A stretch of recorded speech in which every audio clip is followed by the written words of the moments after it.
Hello, parents, children, advocates. I'm Joe Colella. I'm the Director of Child Passenger Safety for the Juvenile Products Manufacturers Association. As the industry voice of quality and safety for children's products, the JPMA wants to help you choose and use your car seats correctly. And this video is all about booster seats. Now, booster seats are different from car seats with built-in harnesses, and children using them need to be more mature.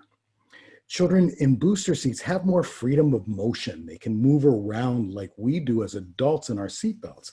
And since children under age 4 are not likely to sit in a way that the seatbelt stays in place the entire ride, some booster manufacturers and state laws have minimum ages for booster seat use.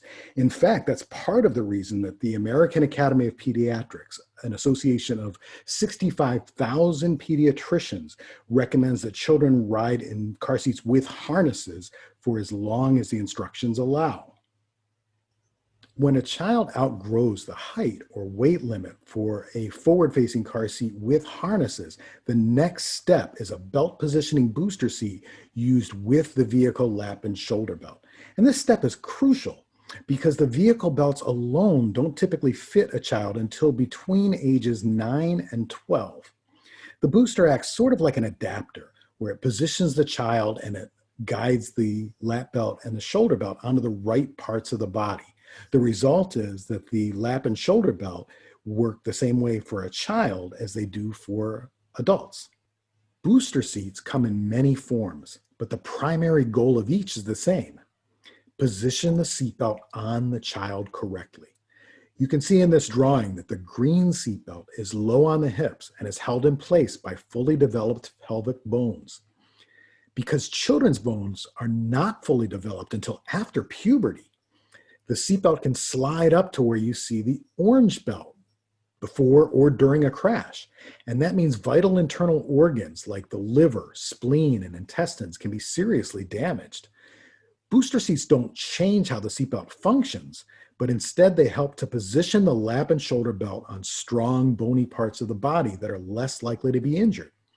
And that means the lap belt is held on the lower hips or upper thighs, and the shoulder belt is across the chest and collarbone.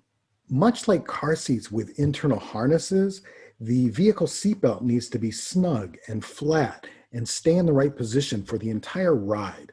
Never let your child put the shoulder belt behind the back or under the arm.